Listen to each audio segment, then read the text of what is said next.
हरे कृष्णा। आप सभी भक्तों का हार्दिक स्वागत है हमारे कार्यक्रम भक्ति रसामृत सिंधु में। इस पुस्तक को भक्ति योग का संपूर्ण विज्ञान कहा गया है। बड़ा ही सिलसिलेवार क्रम अनुसार विश्लेषणात्मक अध्ययन भक्ति के ऊपर इस पुस्तक में प्रस्तुत किया गया है। इस पुस्तक को लिखा है प्रसिद्ध और बड़े महान वैष्णव आचार्य श्रील रूप गोस्वामी जी ने। इसी पुस्तक के ऊपर इस्कॉन संस्था के संस्थापकाचार्य एसी भक्तिवेदांत स्वामी प्रभुपाद जी ने अपनी एक पुस्तक लिखी, मूल इंग्लिश अंग्रेजी में, नेक्टर ऑफ डिवोशन के नाम से, जो मूल पुस्तक का वास्तव में एक प्रकार का सारांश अध्ययन था। उसमें मूल संस्कृत के श्लोक नहीं है, अ, मात्र अंग्रेजी भाषा में उसका समरी स्टडी जिसे बोलते हैं, सारांश में अध्ययन जो है उस उन्होंने प्रस्तुत किया है। तो एक तरीके से जो हम यहाँ अध्यायों का वर्णन यहाँ कर रहे हैं, जैसे अध्याय 19 लिखा है, तो ये उसी मूल पुस्तक के आधार पर है। पर वास्तव में हमने इस पुस्तक में, इस कार्यक्रम में, हमारे कोर्स में हमने जो मूल पुस्तक है उससे भी जो उसका स्ट्रक्चर है, जो उसका श्लोकों की संख्या है, उसको भी बनाकर रखा है। तो समझने का सरल हो जाता है थोड़ा। तो अभी पिछली कक्षा तक हमने भाव भक्ति तक अपना अध्ययन पूरा किया। आज हम इस कक्षा का, एक तरीके से इस कार्यक्रम का अंतिम अध्याय, अंतिम कक्षा जो है, अध्याय 19 के रूप में उसका पठन करेंगे, अध्ययन करेंगे। और इसका शीर्षक है भगवान की शुद्ध प्रेमा भक्ति। तो भाव भक्ति तक पहुंचने के बाद अब अगला भक्ति का जो स्तर रह जाता है वो है प्रेम। तो उसी प्रेम का अध्ययन आज हम यहाँ पर, प्रेमा भक्ति का अध्ययन आज हम यहाँ करने वाले हैं। आरंभ करेंगे मंगलाचरण से। होमज्ञानतिमिरन्धस्य ज्ञानञ्जनशलाकया चक्षुरुन्मीलितं येन तस्मै श्रीगुरवे नमः। श्रीचैतन्यमनोभीष्टं स्थापितं येन भूतले स्वयं रूपः कदा मह्यं ददाति स्वपदान्तिकं। वन्देऽहं श्रीगुरोः श्रीयुतपदकमलं श्रीगुरून् वैष्णवांश्च श्रीरूपं साग्रजातं सहगण रघुनाथान्वितं तं सजीवम् साद्वैतं सावधूतं परिजनसहितं कृष्ण चैतन्य देवं श्रीराधा कृष्ण पादान् सहगण ललिता श्री विशाखान्वितांश्च।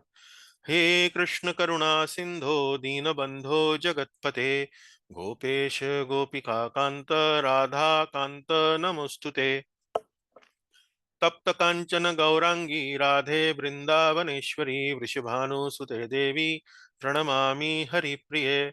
वाञ्छाकल्पतरुभ्यश्च कृपा सिन्धुभ्य एव च पतितानां पावनेभ्यो वैष्णवेभ्यो नमो नमः।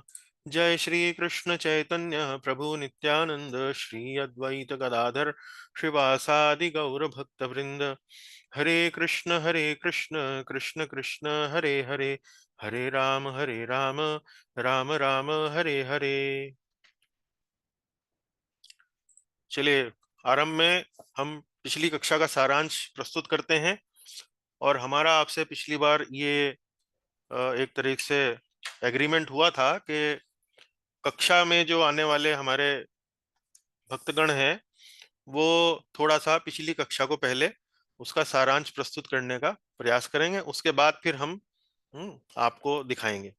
तो 5 मिनट रखेंगे जिसमें कि जो भक्तगण हैं वो पिछली कक्षा का सारांश प्रस्तुत करें। तो कौन बताना चाहते हैं क्या क्या हमने पिछली कक्षा में पढ़ा था? मैं यहाँ एक एक करके बिंदु नोट करूंगा अपने कागज पे। जी, तो पहला बिंदु कौन बताएंगे? जी, हाँ, हरे पहला कृष्णा प्रभु जी। बिंदु।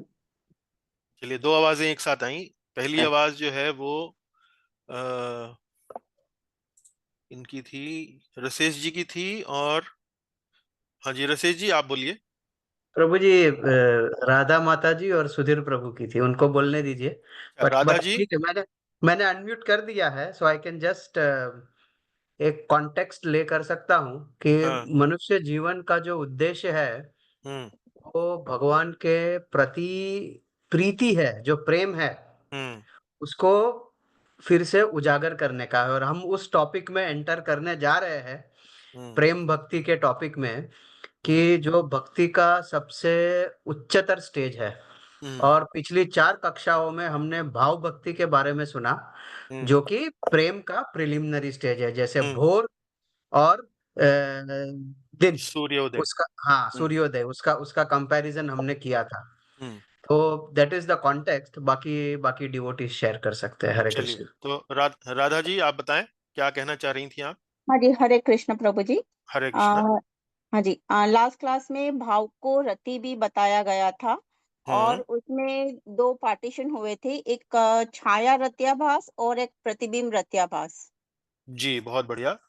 तो रत्याभास बताया गया था, उसके दो भाग थे, प्रतिबिंब और और छाया। छाया। हम्म। हाँ जी। और प्रतिबिंब रत्याभास में मुक्ति हम्म। के प्रति आकर्षण बहुत प्रबल होता है। हम्म। और छाया रत्याभास में भगवान के बारे में जानने की जिज्ञासा होती है। हम्म। और छाया रत्याभास इज सुपीरियर देन प्रतिबिंब रत्याभास। अरे वाह, आपने तो एकदम बिल्कुल चौके छक्के मार दिए, बहुत बढ़िया। जी, हाँ, बहुत अच्छे। तो ये रत्याभास का थोड़ा सा बताएं कि रत्याभास वास्तव में क्या होता है, रत्याभास और रति में क्या अंतर है, भाव में और भावाभास। जैसे आपने बहुत अच्छी बात कही कि भाव को रति भी कहते हैं, और जैसे रति के साथ मिलके जो शब्द बना है वो रत्याभास है, और ऐसे ही भाव, उसको दूसरा नाम, रत्याभास का दूसरा नाम भी हो सकता है भावाभास। तो भावाभास और भाव में क्या अंतर होता है, पहले ये बताएं। हाँ जी, जिसमें रति मतलब प्योर लव। हम्म। और रत्याभास मतलब उसमें मुक्ति की, मोक्ष की जो इच्छा होती है, हमें भौतिक इच्छा होती है, तो हम्म। वो रत्याभास हो गया। हाँ, तो ये रत्याभास किस में आता है? भक्तों ये में। नहीं, भक्त में, अभक्त में। अभक्त में ना, हाँ, बहुत अच्छा। हाँ जी। अभक्त हाँ में, जी। अभक्त वो किस हिसाब से हुआ, अभक्त क्यों कहा हमने उसे, नव क्योंकि दीक्षित में या अभक्त में उसको क्यों कहा हमने? क्योंकि उसके हृदय में अभी और भी अभिलाषाएं हैं, हाँ जी। भोग की अभिलाषा है या मोक्ष की अभिलाषा है, इस प्रकार से ये उसके हृदय के अंदर अभिलाषा रहती है। तो ये रत्याभास उसे कैसे मिलता है, कहाँ से मिलता है, रत्याभास क्यों बोलते हैं इसको? क्योंकि उसको मुक्ति मोक्ष की इच्छा हाँ, रहती है, बट ठीक है। वो भक्ति के अंगों का पालन करता रहता है। हाँ, तो ये बात हमने देखी थी कि भाई इससे पहले हमने, आपको ध्यान हो यदि, हमने जब भाव वाला अध्याय पढ़ा था तो हमने बताया था कि भाव के लक्षण, है ना, भाव के लक्षणों में हमने आपको बताया था कि भाई आंसू आना, रोमांच होना, वाणी का लड़खड़ाना, इस प्रकार के शारीरिक लक्षण जो हैं वो दिखते हैं कई बार जो भाव भक्ति प्राप्त कर चुके होते हैं। उसके बाद हमने जब पिछली जो कक्षा पढ़ी उसमें हमने पढ़ा कि ये जो भाव के लक्षण है कई बार अभक्तों में भी देखने को मिलते हैं। तो वहां से शुरू कीजिए कि जो पिछली कक्षा का जो कनेक्शन था उससे पिछली कक्षा से वो कहाँ से था। ये जो भाव के लक्षण है, जैसे अश्रु आना, वाणी का लड़खड़ाना, रोमांच होना, ये कई बार अभक्तों में या नवदीक्षित भक्तों में देखने को मिलते हैं। तो ये ऐसा क्यों होता है? तो उसका कारण हमने बताया कि रत्याभास है। रत्याभास मतलब जैसे रति के अंदर ये लक्षण आते हैं, तो उसी प्रकार से अभक्तों में भी कई बार ये रति के लक्षण आते हैं, लेकिन वास्तव में ये रति नहीं होते हैं। रति क्यों नहीं होते हैं? क्योंकि वास्तव में ये जो भक्त हैं, ये इनके अंदर अन्य इच्छाएं जो हैं वो उपस्थित रहती हैं, भोग की इच्छा रहती है, मोक्ष की इच्छा रहती है, तो इस कारण से वो उसको रति नहीं कहा जाता है, रत्याभास कहा जाता है। ठीक है, फिर आपने दो प्रकार बताया, प्रतिबिंब रत्याभास और छाया रत्याभास। प्रतिबिंब में आपने बताया कि मुक्ति और भोग की कामनाएं जो है वो बनी रहती हैं। छाया रत्याभास में वास्तव में भगवान के प्रति कुछ जिज्ञासा रहती है। वास्तव में जिज्ञासा भी एक प्रकार की कामना है, एक प्रकार की भोग है, एक प्रकार का, क्योंकि भोग कैसे है कि मान लीजिए कोई व्यक्ति किसी वस्तु के प्रति जिज्ञासु है, जब उसको वो वस्तु के बारे में ज्ञान मिल जाता है तो उसको एक आनंद, एक प्रकार का उसको संतुष्टि, एक प्रकार का आनंद मिलता है। तो जिज्ञासा भी एक प्रकार का भोग ही है। हम्म। तो छाया रत्याभास जो है, हमने आपको बताया कि प्रतिबिंब रत्याभास से श्रेष्ठ है, क्योंकि उसमें वास्तव में जो उसका उद्देश्य है वो इतना निकृष्ट नहीं होता है। चलिए, मुझे लगता है कि आपने लगभग लगभग सभी बातें बता दी। और कुछ छूट गया है क्या? कोई किसी को ध्यान है, कोई और बिंदु भी है, या हो गया सब कुछ? और फिर भक्त की कृपा से हम्म वो जो रत्याभास है हम्म उसमें से भक्ति, रियल भक्ति भी आ सकती है। भक्त की हाँ, अरे कृपा वाह, से। सुधीर जी ने तो बहुत ही काम का पॉइंट बताया भाई। हमारे काम की बात क्या है, रत्याभास से भी वास्तव में रति जो है वो मिल सकती है, भावाभास से भाव भी मिल सकता है। बहुत अच्छी बात आपने बताई, बहुत बढ़िया। और और कोई पॉइंट, कृष्ण और की कोई कृपा, बिंदु? हम्म और या कृष्ण की कृपा हो जाए हम्म अचानक, हम्म तो भी हम लोग ये रत्याभास में से रियल रति में जा सकते हैं। रियल जी जी, रियल भक्ति। चलिए, बहुत अच्छी बात है। और भी कुछ बताया था कि रत्याभास, कुछ अपराधों को लेकर भी कुछ चर्चा हुई थी क्या? यस यस, हाँ। रत्याभास है वो हम्म कुसंगति से उसका क्षय होता है। उससे क्षय हो जाएगा, कुसंगति से, है? कुसंगति ठीक है कुसंगति से क्षय हो जी। जाएगा। जी, और और बताइए। और दूसरा कुछ अपराध वैसा होता है जो गुरु का अपराध हम्म या ग्रंथ हम्म की अवहेलना करना, तो हम्म ये भक्ति चली जाती है, रियल हाँ, तो हमने भक्ति। ये बताया था कि अगर अगर अपराध बड़ा गंभीर है तो भाव या भावाभास दोनों ही समाप्त हो जाते हैं, बिल्कुल समाप्त हो जाते हैं। या यूं कहिए कि अगर मान लीजिए थोड़ा कम है तो ये भाव जो है वो भावाभास में परिवर्तित हो जाता है। और अगर कनिष्ठ है तो ये भाव जो है ये एक प्रकार से जो उच्च कोटि का भाव है वो थोड़ा सा निचले स्तर के भाव में चला जाता है। जैसे कोई माधुर्य रस में है, या कोई वात्सल्य में है, या कोई साख्य में है, तो वो नीचे डाउनग्रेड होकर उसका क्या हो जाएगा, वो दास्य में चला जाएगा या शांत रस में चला जाएगा। इस प्रकार से कनिष्ठ अगर अपराध है तो इस प्रकार से होता है। चलिए, लगता है कि सभी बिंदु लगभग लगभग कवर हो गए हैं। अब हम जल्दी से अपनी कक्षा में सिलसिलेवार तरीके से सबको एक बार देख लेंगे। तो विषय था भाव भक्ति। कभी कभी अभक्त भोग तथा मुक्ति की इच्छा रखने वाले भाव के लक्षण प्रदर्शित कर सकते हैं। तो ये अभक्त जो है, इनमें भी इस प्रकार के लक्षण आते हैं, जैसे अश्रु आना या रोमांच इत्यादि होना, जो वास्तव में भाव भक्त के अंदर आते हैं। पर ये अभक्तों में जब ये आते हैं तो ये वास्तव में भाव नहीं होता है। तो जब नवदीक्षित या अभक्त भाव का लक्षण प्रदर्शित करता है तो इसे रत्याभास कहा जाता है। रत्याभास दो प्रकार का होता है, प्रतिबिंब और छाया। प्रतिबिंब रत्याभास उन लोगों में प्रकट होता है जो भोग अथवा मुक्ति के निकृष्ट उद्देश्य से भक्ति करते हैं। यह उन्नत भक्तों के भाव का प्रतिबिंब होता है।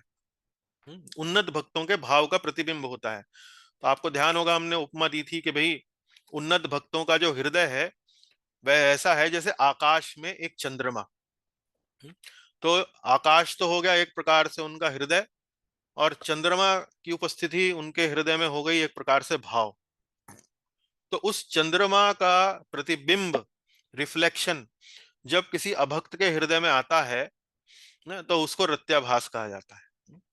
तो ये रिफ्लेक्शन इसलिए है, ये क्योंकि अभी भी उनके हृदय के अंदर भोग अथवा मुक्ति का कामना उपस्थित है। तो ये प्रतिबिंब रत्याभास है।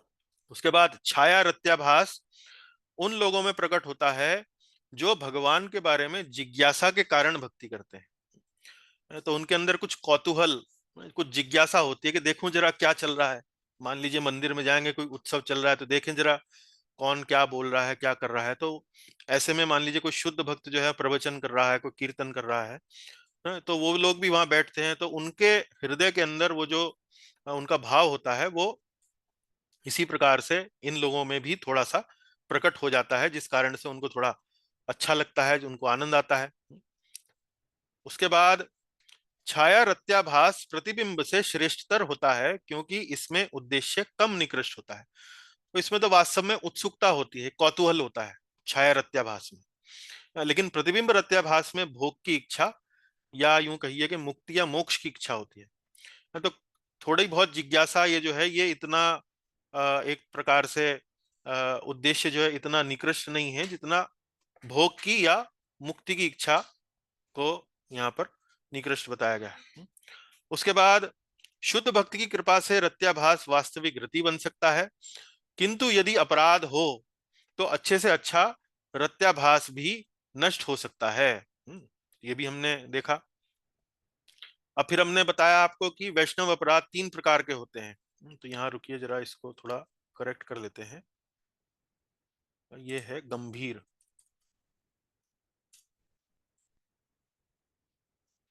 मध्यम और कनिष्ठ।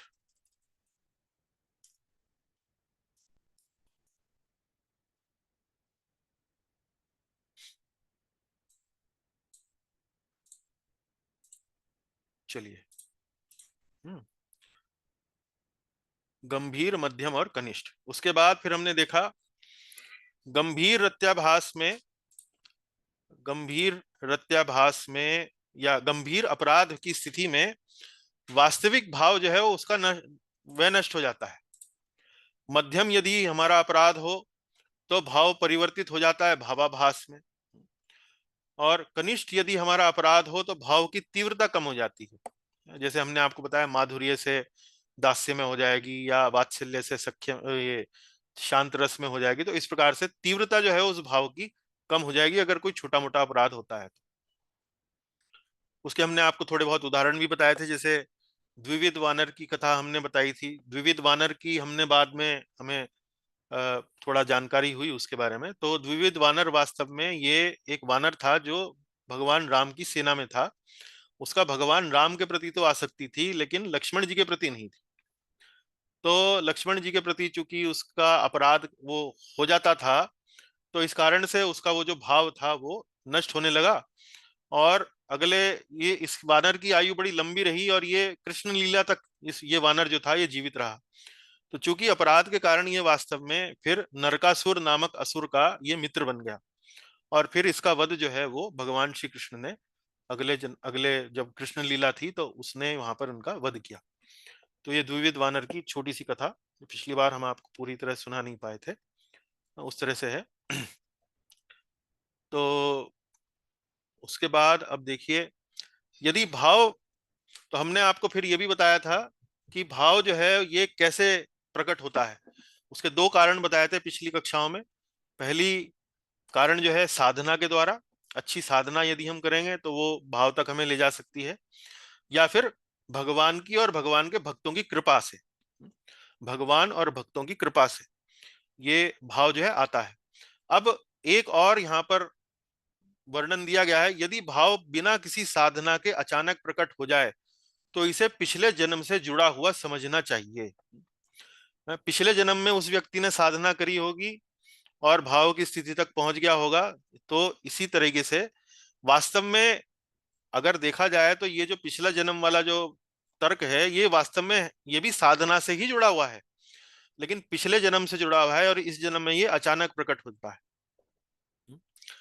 तो इसका उदाहरण अगर देना हो तो जैसे भरत महाराज का उदाहरण दिया जा सकता है। वो भाव की अवस्था तक पहुंच गए थे, लेकिन एक हिरण के आकर्षण के कारण, हिरण के बच्चे के आकर्षण के कारण अगला जन्म हिरण का हुआ और उससे अगला जन्म जो है जड़ भरत का हुआ। लेकिन जब जड़ भरत का उनका जन्म हुआ तो वास्तव में बड़े पहुंचे हुए व्यक्ति थे, और तुरंत ही वो एकदम से उनके अंदर इस प्रकार के भक्त के भाव के लक्षण जो है प्रकट हुए। तो इस तरह से बिल्व मंगल ठाकुर जो थे वो वास्तव में एक वेश्या से उनकी आसक्ति थी। चिंतामणि नाम था उस वेश्या का। और एक बार जब वो चिंतामणि वेश्या के यहाँ पहुंचे, उनके पिता का देहांत हो चुका था, रात्रि में बड़ा तूफान आ रहा था। तो वो जब चिंतामणि बड़ा कष्ट लेकर नदी पार कर कर, नदी में बाढ़ आ गई थी, चिंतामणि के घर जाते हैं तो चिंतामणि कहती है कि इतना प्रयास यदि तुम भगवान के लिए करो तुम्हारा जीवन सफल हो जाए। तो चिंतामणि का केवल एक वाक्य मात्र सुनकर ही है उनका वो जो भगवान के प्रति जो प्रेम था वो जागृत हो गया था। तो ये जब कोई पहले की साधना नहीं देखी हो इस जन्म में या कोई और कारण ना नजर आए तो ये समझना चाहिए कि पिछले जन्म के कारण ये वास्तव में भाव प्रकट हो रहा है। तो चलिए, ये पिछली कक्षा का सारांश था। सभी भक्तों को बहुत बहुत धन्यवाद, बड़ा अच्छा आपने कष्ट उठाया और कक्षा का सारांश प्रस्तुत किया। अब हम आज के विषय पर आते हैं। आज का विषय है प्रेमा भक्ति। तो प्रेमा भक्ति पर दार्शनिक चर्चा काफी संक्षिप्त है, क्योंकि प्रेम तो भाव का मात्र परिपक्व अवस्था है। तो वास्तव में प्रेम के बारे में यहाँ पर बहुत ज्यादा बताने के लिए अब कुछ रह नहीं गया है। क्यों नहीं रह गया है? क्योंकि जितनी मुख्य बातें थीं इसको बताने के लिए वो हम भाव भक्ति में उसका चर्चा, उसका वर्णन कर चुके हैं। क्यों? क्योंकि भाव भक्ति जो है वास्तव में प्रेम की आरंभिक अवस्था है, प्रारंभिक अवस्था है, प्रिलिमिनरी स्टेज। तो उसको लेकर जो भी तकनीकी चर्चा होनी थी वो हम पिछले अध्याय में कर चुके हैं, लेकिन फिर भी कुछ थोड़ा बहुत हम आपको यहाँ बताएंगे जो बताने योग्य है, जो थोड़ा सा अलग है, पिछली कक्षाओं में जो चर्चा नहीं हुई है। तो भाव भक्ति का वर्णन रूप गोस्वामी जी पहले ही कर चुके हैं। भाव हृदय को कोमल बनाता है, प्रेम पूर्णतया उसे कोमल बना देता है। भाव हृदय को कोमल बनाता है, रुचिभिश्चित्त माश्रण्य, ये हमने पढ़ा था पिछली कक्षा में। और प्रेम उसको और भी कोमल बना देता है, पूर्णतया कोमल बना देता है, पूर्णतया कोमल बना देता है। तो अब आप इसको ऐसे समझ सकते हैं, जैसे मान लीजिए भाव को आप तुलना करें गन्ने के रस से।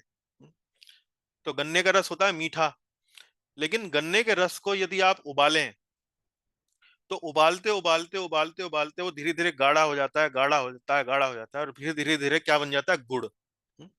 या कभी आपने दूध को उबाला हो, दूध को उबालते उबालते जब आप उससे रबड़ी बनाते हैं या और उसको उसको गाढ़ा करते हैं तो बहुत गाढ़ा होने के बाद बड़ा रबड़ी जैसा बन जाता है और बड़ा स्वादिष्ट लगता है। तो भाव को आप ये समझ लीजिए कि दूध है और रबड़ी जो है वो एक प्रकार से प्रेम है, या यूं कहिए भाव जो है एक प्रकार से गन्ने का रस है, और गन्ने के रस को जब आप गाढ़ा कर देते हैं तो गुड़ बन जाता है, वो प्रेम है। तो इस तरह से आप इसकी तुलना कर सकते हैं। पर ये तुलना में थोड़ा सा एक थोड़ा सा कठिनाई ये है कि जब हम कहते हैं गुड़, तो उसमें जो गन्ने का रस वाला जो एक वो जो तरलता होती है, तो वो गुड़ में गन्ने के रस की तरलता नहीं होती है। लेकिन भाव और प्रेम में ऐसा नहीं होता है। प्रेम की अवस्था में वास्तव में भाव जो है वो उपस्थित रहता है। प्रेम की अवस्था में भाव उपस्थित रहता है, मतलब प्रेम की आगे भी यदि आप पढ़ेंगे तो कई आगे भी और अवस्थाएं होती हैं, जैसे प्रणय, मान, अनुराग, है, भाव, महाभाव, इस प्रकार से अनेक अनेक अवस्थाएं प्रेम में भी होती हैं। तो उच्चतर अवस्थाओं में भी जो पिछली जो अवस्था है वो बनी रहती है। तो ये एक थोड़े सा तकनीकी बात है जो हमारे समझने के योग्य है। जैसे अब मान लीजिए किसी व्यक्ति के अंदर अनेक अनेक भावनाएं हैं, जैसे क्रोध की भावना है, या लोभ की भावना है, या ईर्ष्या की भावना है। तो मान लीजिए कोई व्यक्ति क्रोधित हो रहा है इस समय, तो क्रोधित हो रहा है तो अब लोभ की भावना या ईर्ष्या की भावना उसके अंदर शांत बैठी है। इसका मतलब ये नहीं है कि ईर्ष्या और लोभ जो है उसके अंदर से समाप्त हो गया है। और यदि वो ईर्ष्या कर रहा है और क्रोधित नहीं हो रहा है तो इसका मतलब ये नहीं कि उसके अंदर से क्रोध समाप्त हो गया। इसी तरह से भाव और प्रेम में, प्रेम को हम कह सकते हैं कि प्रेम वास्तव में भाव की अवस्था का प्रगाढ़ अवस्था है। भाव की अवस्था में जो आनंद होता है वो और भी प्रगाढ़ हो जाता है। पर इसको ऐसे नहीं समझना चाहिए कि प्रेम की अवस्था में भाव वाला जो भाव जो है वो समाप्त हो जाता है, भाव भी जो है वो बना रहता है। चलिए देखिए यहाँ पर अब अंतिम बिंदु देखते हैं। भाव तथा प्रेम दोनों ही अवस्थाओं में भगवत प्रेम के कारण परम आह्लाद का अनुभव होता है, किंतु भाव अवस्था में यह उतना तीव्र नहीं होता जितना कि प्रेम की अवस्था में होता है। तो प्रचंडता, तीव्रता, इंटेंसिटी, या टेक्निकल भाषा में कहेंगे तो डेंसिटी। डेंसिटी मतलब एक जो है वो बहुत कम डेंस है, एक जो है बहुत ज्यादा डेंस है। जैसे दूध जो है वो थोड़ा तरल है, लेकिन रबड़ी जो है वो काफी प्रगाढ़ है, काफी गाढ़ी है। तो भाव और प्रेम में मुख्य रूप से बस इतना ही अंतर है। बाकी ये भी भगवान की अंतरंगा शक्ति है, वह भी भगवान की अंतरंगा शक्ति है। इसमें भी आप ह्लादिनी शक्ति और संवित शक्ति है, और प्रेम में भी ह्लादिनी और संवित शक्ति है, जो हमने पिछली कक्षाओं में आपको बताया। अब देखिए प्रेमा भक्ति की परिभाषा यहाँ दी गई है। तो ये वास्तव में एक ही श्लोक है, लेकिन उसकी पंक्तियों को थोड़ा अलग अलग किया गया है। पहली दो पंक्तियां हैं वो उसके गौण लक्षण बताती हैं, गौण लक्षण मतलब सेकेंडरी कैरेक्टरिस्टिक। और दूसरी अंतिम जो दो पंक्तियां हैं ये स्वरूप लक्षण बताती हैं। स्वरूप लक्षण मतलब मेन कैरेक्टरिस्टिक है, मुख्य लक्षण जो है। तो पढ़ेंगे इसे। सम्यंग मसृणता स्वान्तो ममत्वातिशयांकितः भावः स एव सांद्रात्मा बुधै प्रेमा निगद्यते, बुधै प्रेमा निगद्यते। तो समयंग मसृणिता स्वांतो। समयंग, समयंग मतलब कंप्लीटली, टोटली। तो इसमें चित्त अतिशय स्निग्ध होता है। स्निग्ध मतलब कोमल, स्निग्ध मतलब चिकना, कोमल, या जैसे हमने आपको पिछली कक्षा में एक शब्द और बताया, गीला। गीला मतलब भावनाओं से युक्त। जैसे कि ज्ञान और वैराग्य जो है उसमें भावनाएं जो हैं वो शुष्क हो जाती हैं, वो सूख जाती हैं, ड्राई हो जाती हैं। लेकिन भक्ति में, प्रेम भक्ति में, ये जो भावनाएं हैं ये बनी रहती हैं। तो समयंग मसृणिता स्वान्तो, इसमें चित्त जो है वो अतिशय स्निग्ध होता है। अतिशय, अतिशय मतलब बहुत ज्यादा। और ममत्वा अतिशयांकिता, अतिशय, देखिए ये अति शब्द यहां भी एक बार आया है। ममत्व, ममत्व मतलब मेरा, ममत्व मतलब मेरा। तो जैसे बद्ध जीवन है, बद्ध जीव मतलब जो भक्त नहीं है, जो वास्तव में भौतिकता के चंगुल में फंसा हुआ है इस जगत में, वो व्यक्ति जो है वो हर वस्तु को मेरा मेरा इस प्रकार से सोचता है, अपने स्वार्थ के अनुसार ही हर वस्तु को सोचता है। तो लेकिन प्रेम भक्ति में ये जो स्वार्थ है, ये जो ममत्व है, ये केवल कृष्ण को लेकर है। मेरे कृष्ण, मेरे गोपाल, ये केवल उसी को लेकर है। ममत्व अतिशय अंकितः, अंकिता मतलब मार्क्ड विद, अंकित मतलब ये जो विशेष बात होती है उसके अंदर, एवं प्रचुर ममत्व श्री कृष्ण के प्रति होता है। तो इसमें चित्त अतिशय स्निग्ध होता है एवं प्रचुर ममत्व श्री कृष्ण के प्रति होता है। तो ये दोनों जो गुण हैं, ये जो दोनों जो लक्षण हैं, ये भाव वाली भक्ति में नहीं थे। भाव वाली भक्ति में केवल चित्त को लेकर कोमल बताया गया है, स्निग्ध बताया गया है, गीला बताया गया है, सांद्रता जैसे हम बोलते हैं। लेकिन इसमें अतिशय स्निग्ध होता है। तो इस प्रकार से भाव भक्ति से थोड़ा अलग है। और प्रचुर ममत्व होता है, ममत्व मतलब मेरे। भाव भक्ति में भावना क्या रहती है? भाव भक्ति में भावना रहती है तदीय, तदीय मतलब मैं कृष्ण का हूं। और प्रेम भक्ति में भावनाएं रहती है कृष्ण मेरे हैं, कृष्ण मेरे हैं। तो ये वास्तव में और भी एक प्रकार से ऊंचा स्तर है। भक्त जो है वो भगवान के ऊपर अपना एक प्रकार से जिसे कहते हैं हक समझता है, हक समझता है। जैसे कई बार अतिशय प्रेम में व्यक्ति जो है सामने वाले पर अपना अधिकार समझने लगता है। बोले ये तुमने मेरे से पूछे कैसे कर लिया। कई बार होता है ना, कई बार जो दो प्रेमी होते हैं जब झगड़ते हैं तो बोले तुमने ये कैसे समझ लिया कि तुम मेरे जीवन से, तुम्हारा जीवन अलग है, तुम्हें कम से कम मुझसे पूछना चाहिए था, तुमने अकेले ये कैसे सोच लिया। तो इसी प्रकार से भक्त जो है प्रेम भक्ति में बड़ा ममत्व जो है वो भगवान के प्रति दिखाता है, प्रदर्शित करता है। भावः स एव सांद्रात्मा, भाव के ही अतिशय गाढ़ होने पर, भावः स एव, भाव के ही अतिशय गाढ़ होने पर, सांद्रात्मा, सांद्रता किसको बोलते हैं? सांद्रता बोलते हैं डेंसिटी को, और कंडेंस हो गया और डेंस आ गया।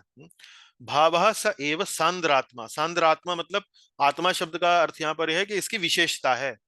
आत्मा मतलब ये इसका सार है, इसका विशेषता है। भावः स एव सांद्रात्मा बुधई प्रेमा निगद्यते, पंडित गण उसे ही प्रेम कहते हैं। मतलब क्या? प्रेम की प्रमुख लक्षण क्या है? कि भाव की प्रगाढ़ता, ये तो उसका मुख्य लक्षण है। और दूसरे लक्षण क्या है? गौण लक्षण क्या है? इसमें चित्त जो है वो पूर्ण रूप से कोमल हो जाता है। और दूसरा, भगवान के प्रति प्रचुर मात्रा में ममत्व की अनुभूति होती है। तो ये इसकी परिभाषा है। अब देखिए, ममत्व, श्री कृष्ण के लिए ममत्व की अतिशय भावना। साधारण भक्ति में तदीय का भाव होता है, अर्थात मैं कृष्ण का हूं। प्रेमा भक्ति में ममत्व का भाव होता है, कृष्ण मेरे हैं, कृष्ण मेरे हैं। भाव भक्ति में व्यक्ति श्री कृष्ण का अनुभव करता है, श्री कृष्ण के साथ अपने शाश्वत संबंध को समझता है। तो जैसे हमने आपको बताया, श्री कृष्ण को समझता है, अनुभव करता है, अर्थात क्या? संवित शक्ति के कारण है। और श्री कृष्ण के साथ अपने शाश्वत संबंध को समझता है। तो संवित शक्ति के कारण वो समझता है कि भगवान कौन है, मेरा उनके साथ क्या संबंध है, ये सब ज्ञान उसको रहता है, क्योंकि संवित शक्ति आती है साथ साथ।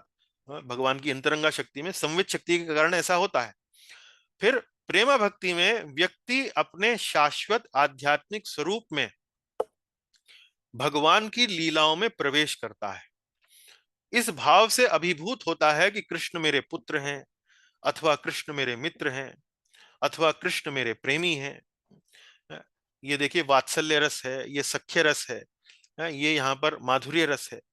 तो यहाँ पर देखिए और आगे जो व्यक्ति है, जो भक्त है, प्रेम भक्त है, वो और एक तरह से प्रगाढ़ संबंध अपना अनुभव करता है भगवान के साथ, यहाँ तक कि वो भगवान की लीलाओं में प्रवेश करता है। भगवान की लीलाओं में जो गोलोक धाम वृंदावन में हो रही हैं, तो यहाँ बैठा बैठा ही वो वास्तव में भगवान की लीलाओं में प्रवेश करता है और सोचता है कि भगवान वास्तव में मेरे मित्र हैं, पुत्र हैं या मेरे प्रेमी हैं। इस प्रकार की भाव उसके अंदर रहती है। अब श्री रूप गोस्वामी जी जो हैं वो उद्धरण देकर, एग्जाम्पल देकर शास्त्रों से परिभाषा का समर्थन करते हैं। चलिए निधि माता जी कृपा करके पढ़े यहाँ से। जी। जिस भाव में शरीर आदि में जो ममता है, उसको छोड़कर श्री विष्णु के विषय में ममता होती है, उस भाव को भीष्म, प्रहलाद, उद्धव, नारद आदि व्यक्तिगत प्रेम कहते हैं। हाँ, तो ये श्लोक कहाँ से दे रहे हैं? नारद पंचरात्र से। तो नारद पंचरात्र में श्लोक आता है कि भाई जो भाव, जो प्रेम की परिभाषा अभी रूप गोस्वामी जी ने दी है, बोले मैं अपनी तरफ से नहीं कह रहा हूं, नारद पंचरात्र में भी ये लिखा है। तो नारद पंचरात्र में क्या श्लोक आता है कि जिस भाव में शरीर आदि में जो ममता है उसको छोड़कर श्री विष्णु के विषय में ममता होती है, कि जितनी तीव्रता से ये ममता किसी भौतिक व्यक्ति के हृदय के अंदर होती है, ये मेरा है, ये मेरा है, ये मेरा है, इस प्रकार का भाव उसके अंदर रहता है, तो वही जो ममत्व है, वही तीव्रता के साथ ये जो ममत्व है, ये श्री कृष्ण के प्रति या श्री विष्णु के प्रति वह अनुभव करता है। उस भाव को भीष्म, प्रहलाद, उद्धव, नारद आदि व्यक्तिगत प्रेम कहते हैं। तो नारद पंचरात्र में इस प्रकार से ये जो ममत्व की जो भावना है उसको लेकर यहाँ पर रूप गोस्वामी जी उद्धरण दे रहे हैं। अगला पढ़िए। कृष्ण के लिए प्रेम केवल कृष्ण तक सीमित नहीं रहता है, यह प्रेम कृष्ण के माध्यम से सभी तक प्रवाहित होता है। हाँ, तो आप ध्यान कीजिए, जब हमने इसका आमुख पढ़ा था, आमुख मतलब जब सबसे पहली कक्षा में जो हमने इसका आमुख पढ़ा था, तो हमने आपको बताया था कि भक्तिरसामृत सिंधु में भक्ति का एक ऐसा विज्ञान है कि जिस विज्ञान को यदि आप आत्मसात कर लें तो वो व्यक्ति जो है वो इस संसार के, इस विश्व के हर प्राणी से वो प्रेम करने लगता है।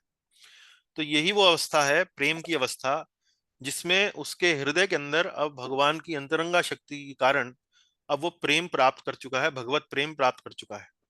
और उस प्रेमावस्था में अब वो वास्तव में न केवल भगवान से अनन्य प्रेम करने लगता है, बल्कि भगवान के माध्यम से वो हर वस्तु को भगवान के शक्ति के रूप में भगवान से जोड़कर देखने लगता है। अरे ये व्यक्ति तो वास्तव में भगवान का ही सेवक है, ये वस्तु ये तो भगवान की ही कृपा से आती है। हर वस्तु को वो भगवान के रूप में देखने लगता है। और चूंकि अब उसके हृदय में वह प्रेम है, तो वह हर वस्तु से, हर प्राणी से, हर हर हर जगह वो वास्तव में प्रेम बिखेरता है। उसके हृदय में सिर्फ प्रेम ही है इस समय। अब उदाहरण देखिए, भीष्म देव का उदाहरण यहाँ दिया जा रहा है। पांडवों और कौरवों को समान रूप से प्रेम करते थे। उनके अंदर पांडवों के लिए और कौरवों के लिए कोई भेदभाव नहीं था। क्योंकि क्यों क्यों नहीं था? क्योंकि हृदय के अंदर कृष्ण प्रेम था।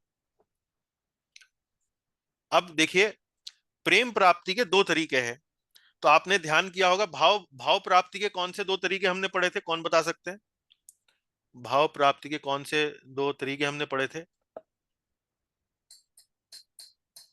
पिछली कक्षा में, पिछली कक्षाओं में बल्कि यूं कहूंगा? भाव कैसे प्राप्त किया जाता है? साधना भक्ति और शुद्ध भक्ति की या भगवान की कृपा से। अरे बहुत बढ़िया, बहुत सुंदर, बहुत बढ़िया। साधन भक्ति से और भगवान की अथवा भक्त की कृपा से, कृपा और साधन भक्ति है। तो इसी प्रकार से प्रेम भी दो प्रकार से प्राप्त किया जाता है, भाव से या भगवान की कृपा से। तो जो भाव से प्राप्त किया जाता है उसे कहते हैं भावोत्थ, और हरि कृपा से जो प्राप्त किया जाता है प्रेम, उसे कहते हैं प्रसादोत्थ। प्रसाद मतलब कृपा, और भाव मतलब भाव से उदित अर्थात भावोत्थ। उसको चार्ट के माध्यम से दिखाया जाएगा तो ऐसे है। तो प्रेम कैसे प्राप्त किया जाता है? नीचे जैसे यहाँ पर भाव, भाव से यहाँ प्रेम, या भगवान की कृपा हुई तो भगवान की कृपा से यह प्रेम भक्त को मिलता है। अब उसमें भी, भाव में भी दो प्रकार से मिल सकता है।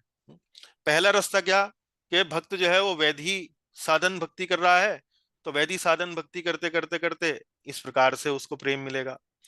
या साधन भक्ति में दूसरी भक्ति कौन सी है, रागानुगा भक्ति है।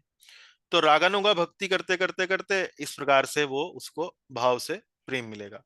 और फिर दूसरा प्रकार है कृपा। कृपा के नीचे भी दो प्रकार हैं। यहाँ पर कक्षा से पूर्व मैं यहाँ पर दोनों बनाने का प्रयास कर रहा था, लेकिन मुझे यहाँ पर सफलता नहीं मिल पा रही थी। मैं आपको कक्षा में बाद में बताऊंगा कि यहाँ पर भी वो जो दो डिब्बे हैं, एक डिब्बा यहाँ आएगा और एक डिब्बा यहाँ आएगा। तो वो डिब्बों का नाम मैं आपको आगे की स्लाइड में बताने वाला हूँ। और संभव हुआ तो कक्षा के बाद में ये थोड़ा सा प्रयास करके ये दो डिब्बे जो हैं वो थोड़ा सा ऐड करके आपको स्लाइड अपडेट करके मैं भेजूंगा। ठीक है, तो सबसे पहले देखिए यहाँ पर क्या है, वैधि भक्ति के कारण आपने भाव प्राप्त किया और फिर आपने प्रेम प्राप्त किया। रागानुगा भक्ति करते करते आपने भाव प्राप्त किया, फिर प्रेम प्राप्त किया। तो ये अलग अलग विभाजन क्यों किया गया है? अलग अलग विभाजन इसलिए किया गया है क्योंकि परिणाम दोनों का अलग अलग होता है। वैधि भक्ति करते करते यदि आप भाव प्राप्त करते हैं, फिर प्रेम प्राप्त करते हैं, तो उसमें प्रेम का एक अलग क्वालिटी होती है।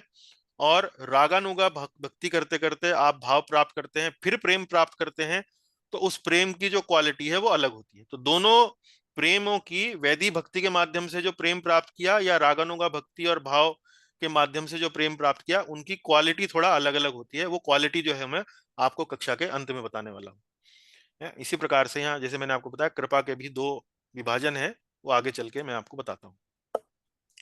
चलिए पाता जी, यहाँ पहले वैध भावोत्थ प्रेम, वैधि भक्ति से आपने भाव प्राप्त किया और भाव प्राप्त करके फिर आपने प्रेम प्राप्त किया है, उसकी क्या परिभाषा है? तो पहला बिंदु पढ़े यहाँ से। यह वह प्रेम है जो वैध भाव अर्थात वैधि भक्ति करने से उत्पन्न होता है। हाँ, तो पहले आप वैधि भक्ति करेंगे, वैधि साधन भक्ति करते करते आपको भाव प्राप्त हो जाएगा, वो प्रेम भक्ति की प्रारंभिक अवस्था है, और फिर धीरे धीरे वह प्रगाढ़ हो जाएगा और फिर वह प्रेम में परिवर्तित हो जाएगा। उसके बाद पढ़े यहाँ पे। हाँ जी। वैधि भक्ति जप इत्यादि करने से भक्त श्री कृष्ण के प्रति बहुत आसक्ति विकसित करता है, जो प्रगाढ़ होकर ममत्व में परिवर्तित हो जाती है, और वह भक्त बिना जन सामान्य की परवाह किए एक पागल की भांति कीर्तन करता है, नाचता है, रोता है, गाता है और प्रेमोद्गार प्रकट करता है। हाँ, प्रेम उद्गार। प्रेम उद्गार मतलब बोलता है, कुछ कुछ बड़बड़ाता है, प्रेम में कुछ बड़बड़ाता है, उसको भी समझ में नहीं आता वो क्या कह रहा है। क्योंकि इस समय जब व्यक्ति के हृदय के अंदर प्रेम की अवस्था आती है तो उसकी हालत जो है वो पागल जैसी हो जाती है। हमको मतलब वास्तव में पागल अवस्था में तो हम हैं, वो तो वास्तव में एक प्रकार से सही अवस्था में है, लेकिन हमें ऐसा लगता है, जो इस भौतिक जगत के बद्ध जीव हैं, उन्हें ऐसा लगता है कि ये तो कुछ कुछ डिस्टर्ब हो गया, इसका कुछ जो मस्तिष्क है उसमें कुछ ठीक ठाक नहीं चल रहा है, ऐसा उनको लग सकता है। तो ये देखिए यहाँ श्रीमद् भागवत से उद्धरण दिया गया है। वैधि भक्ति यानी कि जप इत्यादि करने से भक्त श्री कृष्ण के प्रति बहुत आसक्ति विकसित करता है, जो प्रगाढ़ होकर ममत्व में परिवर्तित हो जाती है। आसक्ति से प्रगाढ़ होकर वो ममत्व में परिवर्तित हो जाती है, और वह भक्त बिना जन सामान्य की परवाह किए एक पागल की भांति कीर्तन करता है, नाचता है, रोता है, गाता है और प्रेम उद्गार प्रकट करता है। तो यहाँ देखिए ममत्व, यहाँ से आप देख सकते हैं कि यहाँ इंडिकेट किया गया है, एक तरह से इशारा किया गया कि वास्तव में प्रेम वाली बात का यहाँ पर वर्णन किया गया है, प्रेम भक्ति का वर्णन किया गया है।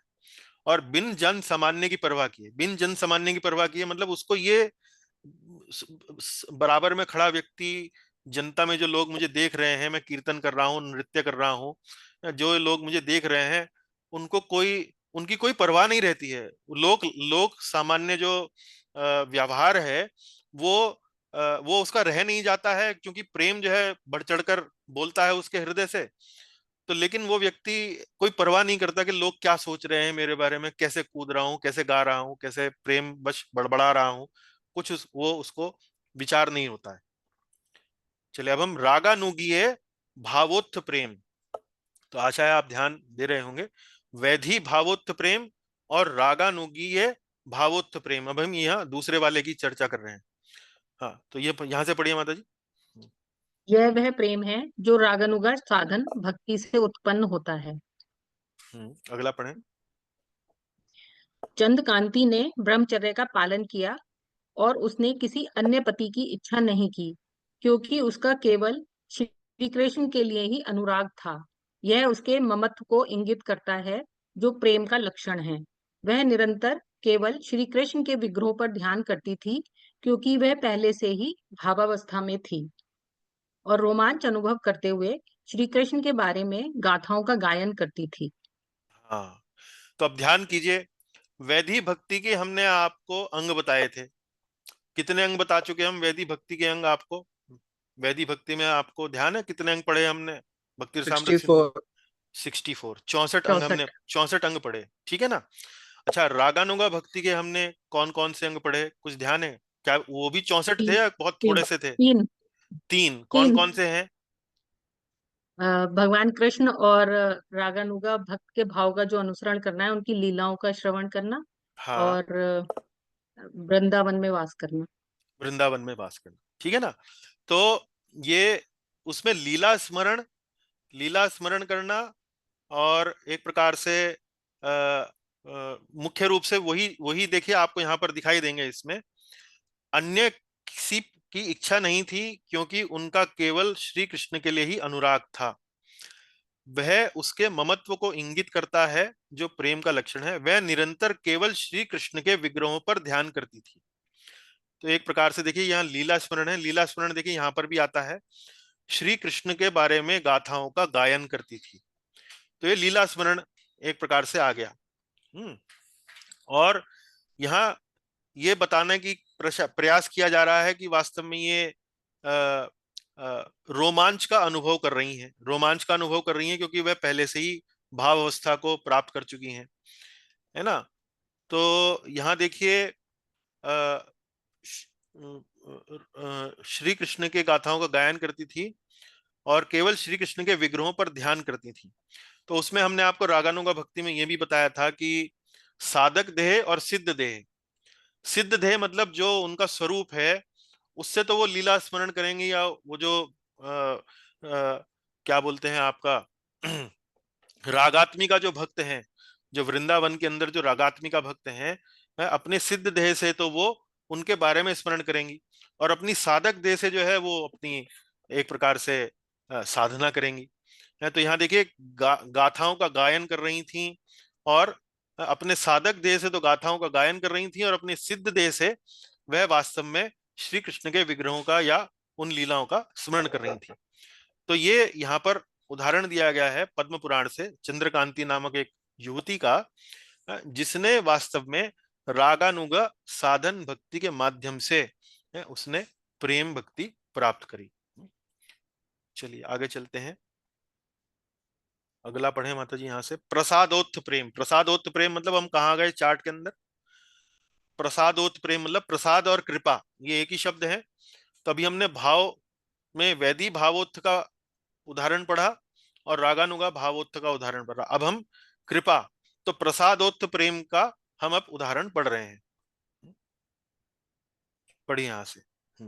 यह वह प्रेम है जो कृष्ण की कृपा से प्राप्त होता है। हाँ, तो जैसे भाव में हमने पढ़ा कृष्ण की कृपा से प्राप्त होने वाला है, तो यह भी वह प्रेम है जो कृष्ण की कृपा से प्राप्त होता है। पढ़िए अगला। भगवान की महान कृपा में सम्मिलित है भक्त को अपना व्यक्तिगत संग देना। यह अति प्रसाद अथवा परम कृपा है। हाँ, भगवान जब स्वयं अपना संग देते हैं भक्त को, तो उससे उसके कारण जो है वह प्रेम भक्ति प्राप्त कर सकता है। इसको अन्य शब्दों में अति प्रसाद कहा गया है। प्रसाद मतलब कृपा, अति प्रसाद मतलब अति कृपा, बहुत अधिक कृपा या परम कृपा। अगला पढ़े यहाँ से। कृष्ण ने कहा, ऐसे भक्त हैं जैसे बलि और गोपियां, जिन्होंने वैदिक अध्ययन नहीं किया, तीर्थ यात्रा के लिए नहीं गए, ऋषियों की पूजा नहीं की, अथवा घोर तपस्या नहीं की, केवल मेरे भक्तों और मेरा संग करके उन्होंने मुझे प्राप्त किया। हाँ, तो ये भगवान श्री कृष्ण श्रीमद् भागवत में बता रहे हैं, 7वें श्लोक में, 11वें स्कंद के 12वें अध्याय के 7वें श्लोक में। तो इससे जो पिछला श्लोक है उसमें वास्तव में ये बलि महाराज की और गोपियों का वर्णन है। तो यहाँ ये कह रहे हैं ऐसे भक्त हैं जैसे बलि और गोपियां, जिन्होंने कोई वैदिक अध्ययन नहीं किया, तीर्थ यात्रा के लिए नहीं गए, ऋषियों की पूजा नहीं की अथवा घोर तपस्या नहीं की, केवल मेरे भक्तों और मेरे संग करके उन्होंने मुझे प्राप्त किया। तो जीव गोस्वामी जी, जिन्होंने यहाँ पर भक्ति रसामृत सिंधु में अपनी टीका लिखी है, अपनी कमेंट्री लिखी है, वहां पर वो इस बात को स्पष्ट करते हैं, जैसे यहाँ पर हम पढ़ रहे हैं कि केवल कृष्ण की कृपा, यहाँ भक्तों का तो वर्णन है नहीं, लेकिन यहाँ जो श्लोक दिया गया है वहां पर केवल मेरे भक्तों और मेरा संग करके उन्होंने मुझे प्राप्त किया। तो जीव गोस्वामी यहाँ स्पष्ट करते हैं कि जहाँ इस श्लोक में जहां भगवान मेरे भक्तों बोलते हैं, मेरे भक्तों के संग से, तो वास्तव में भगवान बड़ी विनम्रता के कारण ऐसा कह रहे हैं। तो भगवान स्वतंत्र हैं और अपनी विनम्रता के कारण कह रहे हैं कि अपने आप को भी भक्तों की श्रेणी में ही वो रखकर ये बात बोल रहे हैं। ऐसा जीव गोस्वामी जी हमें समझाते हैं यहाँ पर। लेकिन वास्तव में ये बात यहाँ पर यही है कि भगवान की कृपा से ही, भगवान की कृपा के कारण भगवान का संग, और उस संग से ये प्रेम जो है वो प्राप्त होता है। चलिए, हाँ, अब यहां से पढ़िए माता जी। प्रसादोत्थ प्रेम दो प्रकार का होता है। नंबर 1, महात्मा ज्ञान युक्त प्रेम, कृष्ण की शक्तियों और उनके ईश्वरत्व के ज्ञान से युक्त प्रेम, इससे बैकुंठ विष्णु का साक्षात्कार संभव है। दूसरा, केवल माधुर्य ज्ञान युक्त प्रेम, कृष्ण के माधुर्य ज्ञान से युक्त प्रेम केवल वृंदावन में, मथुरा अथवा द्वारका में भी नहीं। हाँ, अब ये देखिए, यहाँ प्रसादोत्त प्रेम दो प्रकार का होता है। तो मैं थोड़ी देर पहले आपसे कह रहा था कि ये जो बॉक्सेस हैं यहाँ पर, डिब्बे जो बना रखे हैं अलग अलग, तो प्रसादोत्त प्रेम दो प्रकार का, प्रसादोत्त प्रेम दो प्रकार का कौन सा? जो भगवान को ईश्वर का, ईश्वर के भाव में समझना, और दूसरा माधुर्य भाव में समझना। तो देखिए, तो यहाँ पर प्रसादोत्त प्रेम दो प्रकार का, महात्म्य ज्ञान युक्त प्रेम और माधुर्य ज्ञान युक्त प्रेम। तो यहाँ देखिए, यहाँ पर दो डब्बे कौन से बनेंगे? महात्म्य ज्ञान युक्त प्रेम एक डिब्बा यहाँ बनेगा, और फिर दूसरा डिब्बा है यहाँ पर माधुर्य ज्ञान युक्त प्रेम। महात्म्य, महात्म्य मतलब बहुत महान है भगवान, भगवान बहुत परम है, बहुत बड़े हैं। और माधुर्य मतलब भगवान बड़े मधुर हैं। एक में भगवान की महानता के बारे में भावना है और दूसरे में भगवान की मधुरता के बारे में भावना है। तो दोनों अलग अलग इमोशंस हैं, दो अलग अलग भावनाएं हैं। तो महात्म्य ज्ञान युक्त प्रेम में क्या होता है? कृष्ण की शक्तियों और उनके ईश्वरत्व का ज्ञान, उससे युक्त जो प्रेम होता है। भगवान तो कितने बड़े हैं, भगवान तो न जाने कितने कितने ब्रह्मांडों का निर्माण करते हैं, भगवान न जाने कितने बड़े बड़े असुरों का संहार करते हैं, भगवान ने बहुत बड़े बड़े कार्य किए हैं, भगवान कुछ भी कर सकते हैं। ये है भगवान की ईश्वर, भगवान का ईश्वरत्व। ईश्वरत्व मतलब भगवान का एक कंट्रोलर के रूप में, भगवान का एक प्रकार से बहुत बड़े किसी शासक के रूप में। जैसे आप मान लीजिए किसी बहुत बड़े व्यक्ति से मिले हैं, तो बड़ा विनम्रता पूर्वक आप उनसे मिलेंगे, आप उनको ऊंचा स्थान देंगे, आप नीचे बैठेंगे। लेकिन जब आप किसी व्यक्ति से अंतरंगता से मिलते हैं, बड़े आत्मीयता से मिलते हैं, बड़ी मधुरता से मिलते हैं, तो आप थोड़ा हंसी मजाक भी कर सकते हैं, थोड़ा उसके साथ हाथ भी मिला सकते हैं, गले भी मिल सकते हैं, थोड़ा इस प्रकार का व्यवहार कर सकते हैं। तो वह है माधुर्य ज्ञान युक्त प्रेम। केवल माधुर्य ज्ञान युक्त प्रेम, केवल माधुर्य, इसमें वात्सल्य भी नहीं है, इसमें और कुछ भी नहीं है।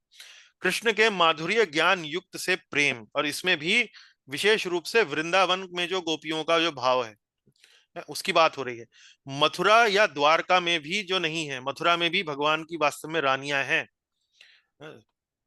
ये आपका रुक्मणी जी हैं, सत्यभामा जी हैं, वहां पर भी भगवान की रानियां हैं। लेकिन उस भाव की बात नहीं हो रही है। वृंदावन में व्रज भक्ति के अंदर जो गोपियों के साथ भगवान का जो माधुर्य भाव था, उसकी बात हो रही है यहाँ पर। तो प्रसादोत्त प्रेम भी दो प्रकार का होता है, यानी कि भगवान की कृपा से भी आपको प्रेम दो प्रकार का मिल सकता है। एक प्रेम जिसमें भगवान के ऐश्वर्य के बारे में, भगवान की महानता के बारे में आपकी भावना है, और दूसरा प्रकार क्या है जिसमें भगवान की मधुरता के बारे में आपकी भावना है। जी माता जी, पढ़िए यहां से। अब शास्त्रों से प्रमाण देंगे रूप गोस्वामी जी महात्म्य ज्ञान युक्त इस प्रेम का। इस प्रेम में साधक में किसी अन्य की तुलना में भगवान के लिए दृढ़ स्नेह होता है।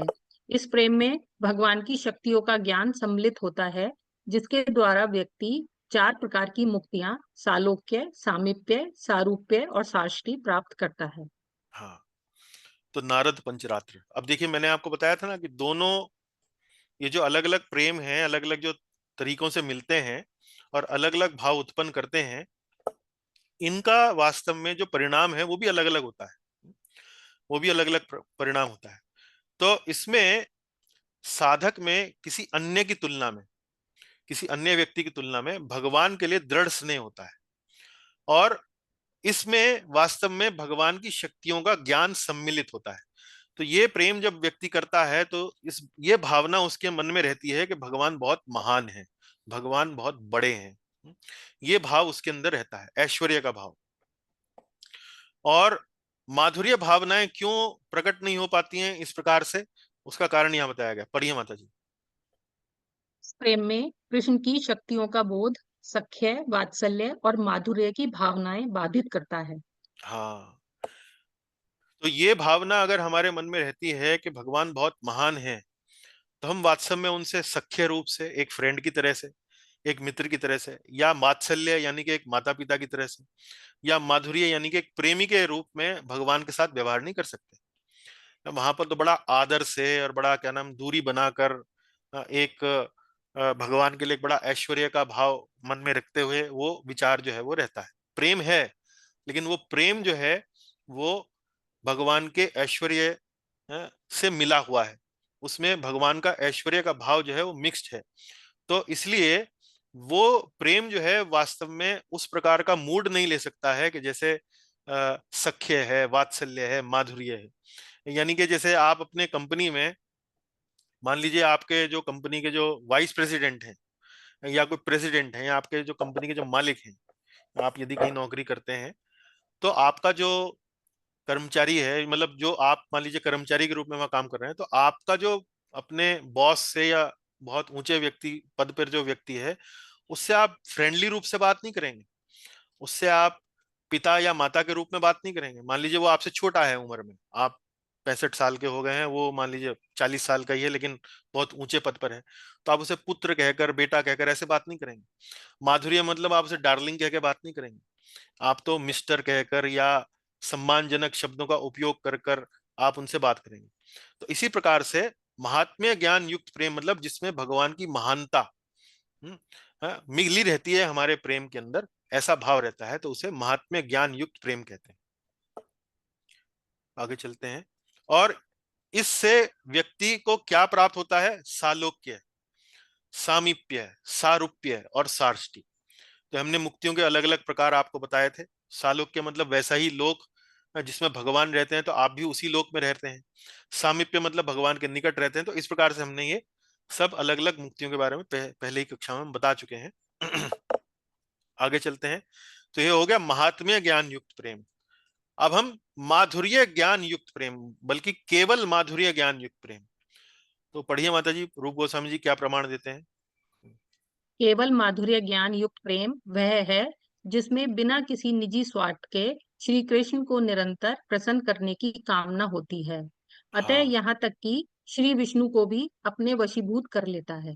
हाँ, तो देखिए पिछली परिभाषा से कैसे अलग है। इसमें केवल भगवान को प्रसन्न करने की, निरंतर प्रसन्न करने की कामना होती है, और ये जो प्रेम है इससे भगवान को भी आप जो जो भक्त है वो अपने वशीभूत कर सकता है। पिछले वाले में नहीं है। पिछले वाले में परिणाम क्या है कि वो 4 प्रकार की मुक्तियां उसको मिल सकती हैं। इसमें क्या है? इसमें भगवान को भी वो वशीभूत अपने कर सकता है। चलिए आगे चलते हैं। अब यहाँ देखिए, यहाँ हम क्या चर्चा करने वाले हैं। वैधि तथा रागानुगा साधन भक्ति से किस प्रकार का प्रेम प्रकट होता है? पढ़िए माता जी। वैधि साधन भक्ति का अभ्यास करने वाले महात्म्य ज्ञान युक्त प्रेम प्राप्त करते हैं। रागानुगा साधन भक्ति करने वाले केवल माधुर्य युक्त प्रेम को प्राप्त करते हैं। हाँ, अब आइए चलते हैं वापस उस चार्ट पे। तो यहाँ मैंने आपको बताया था कृपा के नीचे आपको महात्म्य ज्ञान युक्त प्रेम का एक बॉक्स बनेगा, और यहाँ पर आपको माधुर्य ज्ञान युक्त प्रेम का एक बॉक्स यहाँ बनेगा। अब जो स्लाइड हमने अभी थोड़ी देर पहले पढ़ी, हमने क्या बताया आपको, वैधि भक्ति करेंगे फिर भाव मिलेगा फिर प्रेम मिलेगा। लेकिन ये जो प्रेम है, ये प्रेम किस क्वालिटी का होता है? यदि वैधि मार्ग के माध्यम से अगर आपको मिलता है तो ये प्रेम महात्म्य ज्ञान युक्त प्रेम होता है। जो डिब्बा हमने यहाँ बनाया ना आपके लिए, यहाँ पे महात्म्य ज्ञान युक्त प्रेम।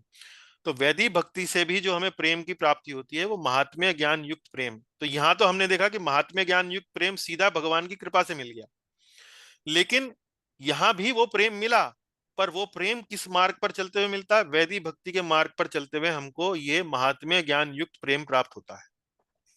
और यदि रागानुगा भक्ति के मार्ग पर चलेंगे तो आपको माधुर्य भाव युक्त प्रेम या माधुर्य ज्ञान युक्त प्रेम आपको प्राप्त होगा।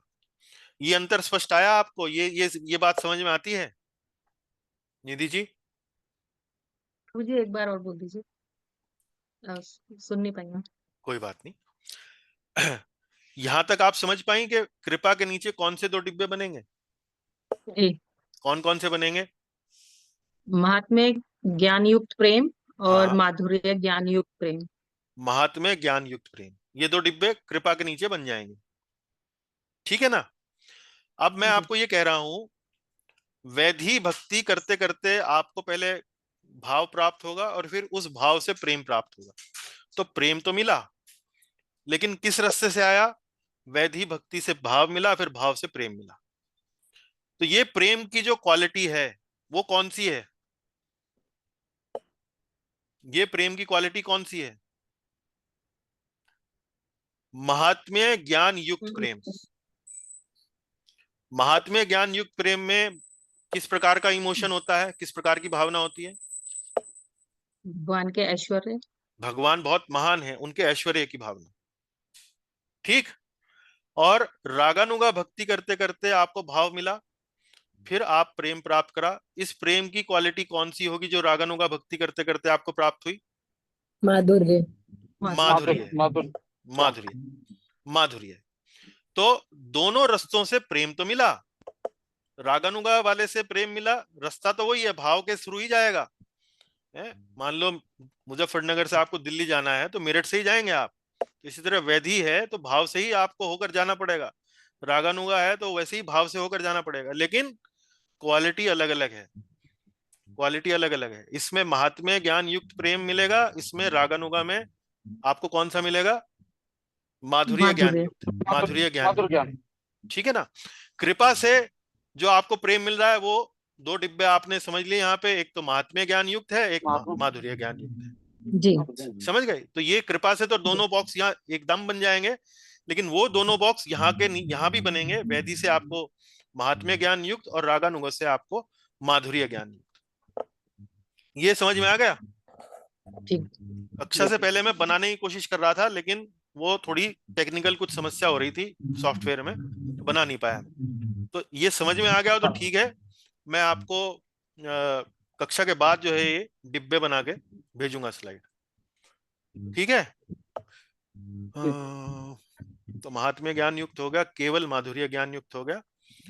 ये प्रेम जो है ये भगवान को भी अपने वशीभूत कर लेता है। अब आगे चलते हैं, ये भी हमने पढ़ लिया, ये इसको फिर से पढ़िए, जो बात मैंने आपको अभी समझाई ये अब आप फिर से पढ़िए, फिर समझ में आ जाएगी। वैधि साधन भक्ति का अभ्यास करने वाले महात्म्य ज्ञान युक्त प्रेम प्राप्त करते हैं। रागानुगा साधन भक्ति करने वाले केवल माधुर्य युक्त प्रेम को प्राप्त करते हैं। ये पंक्तियां समझ में आ गई अब आपको? जी। है ना? कोई समस्या तो नहीं है? नहीं। तो अब प्रेम भक्ति का जो भी चर्चा इनको करनी थी वो कर चुके हैं। तो क्या चर्चा करी उन्होंने? पहले परिभाषा बताई। परिभाषा में क्या विशेषता बताई जो हमने भाव भक्ति में नहीं पढ़ी? इसमें ममत्व आ जाता है।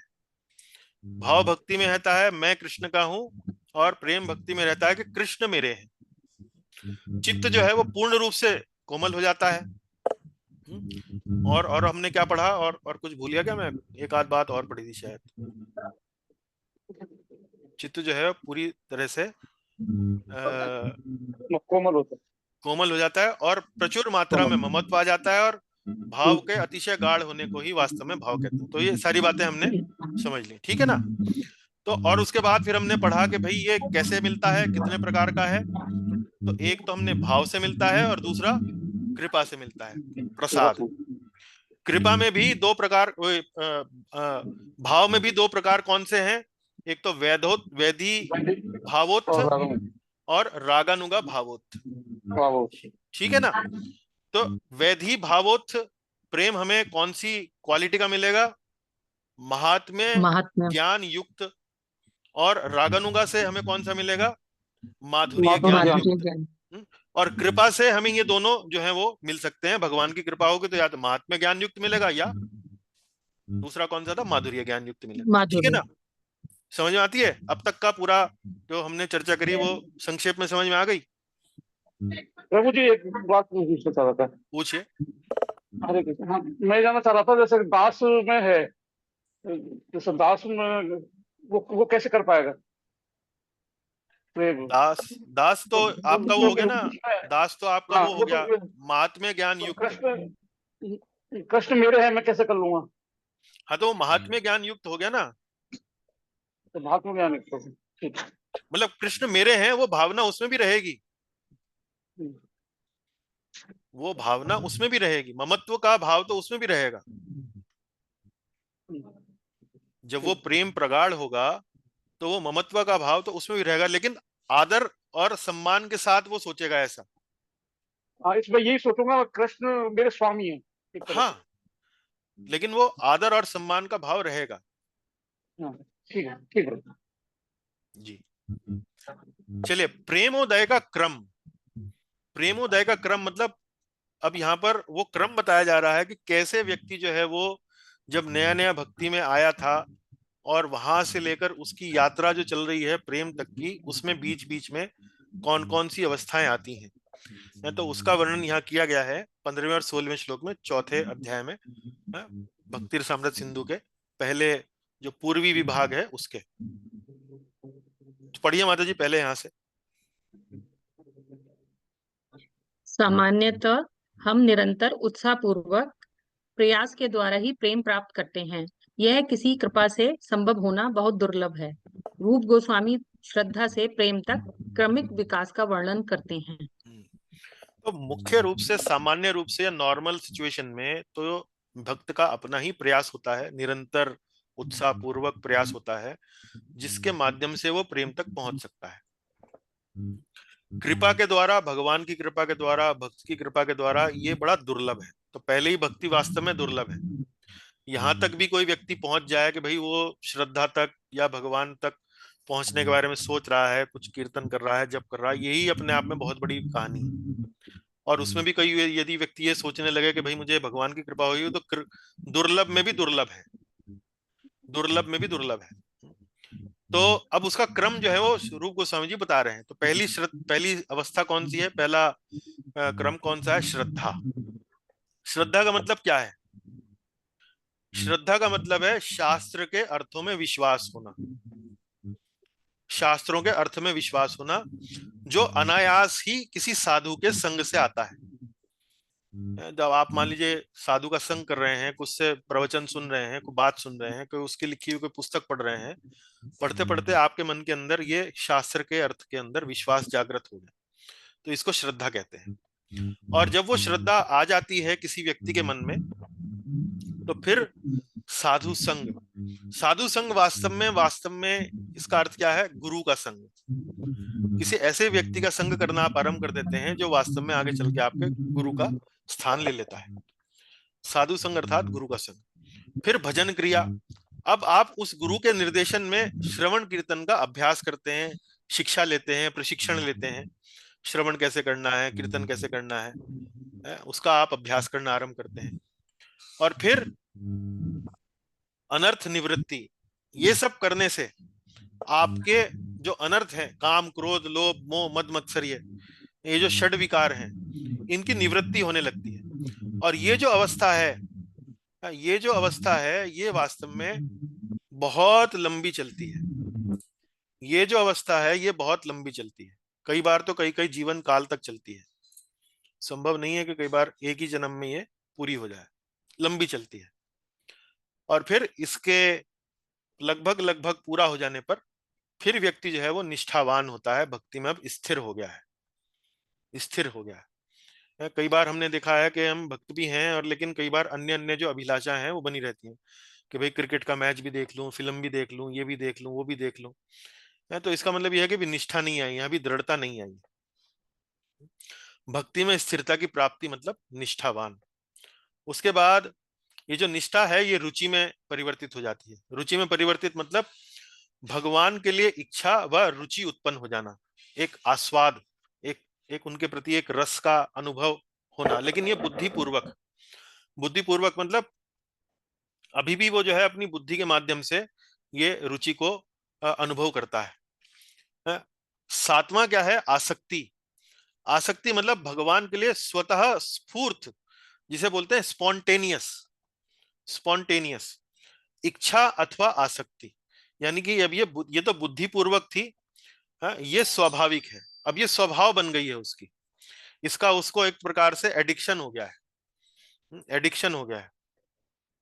और भाव, उसके बाद फिर अगला अवस्था आती है भाव। भाव मतलब परमानंद, यानी कि मूल स्वभाव में ही भक्ति का प्रकट हो जाना।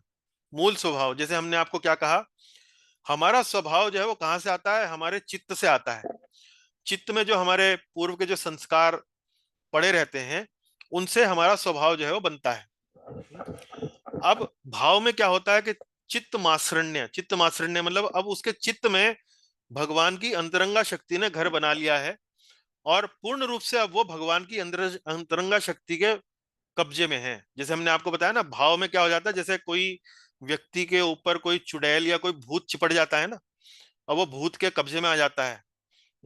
ऐसे ही भाव में क्या होता है, वो भाव भगवान की अंतरंगा शक्ति के कारण अब वो व्यक्ति उस अंतरंगा शक्ति से ही स्वचालित होता है, उससे उससे उसके क्रियाकलाप जो है उससे होते हैं।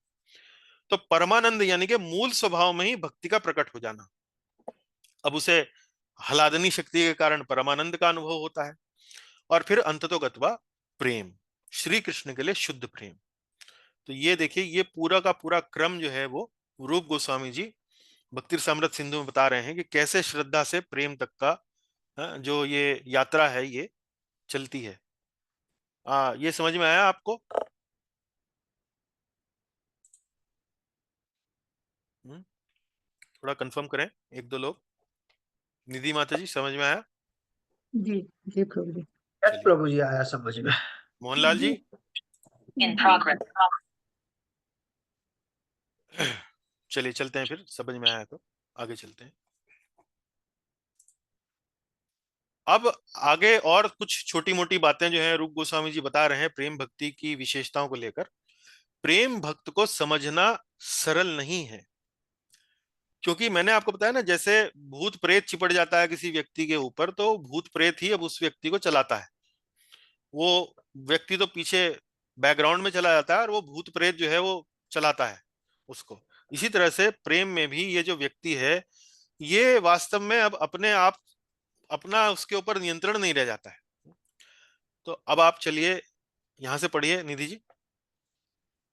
जिस धन्य व्यक्ति के हृदय में यह नवीन प्रेम उत्पन्न होता है, उसकी भाव परिपाटी का ज्ञान शास्त्रों के जानकार लोगों के लिए भी समझना अत्यंत कठिन होता है।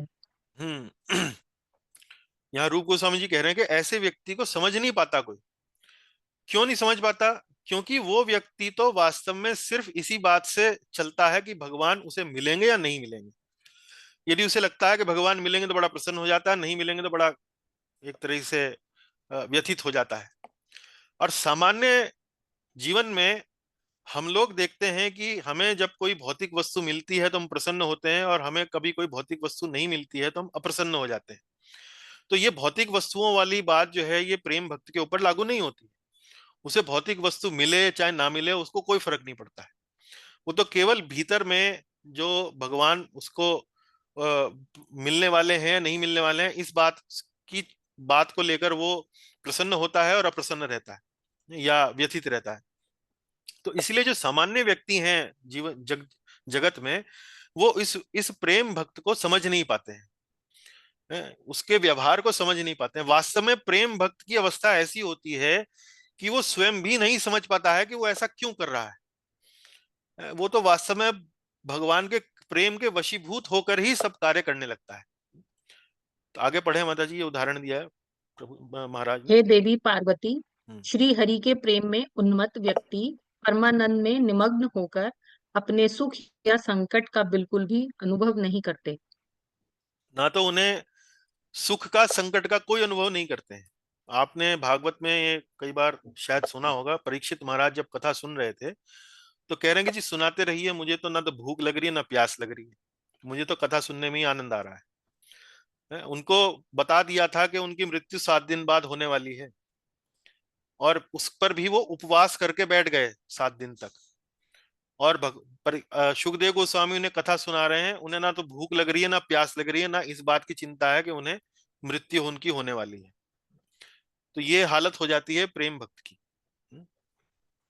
आगे पढ़े जी। अब हम कक्षा के अंत में आ रहे हैं, समापन की ओर बढ़ रहे हैं जी। स्नेह, प्रणय आदि प्रेम के ही विशेष अवस्थाएं हैं।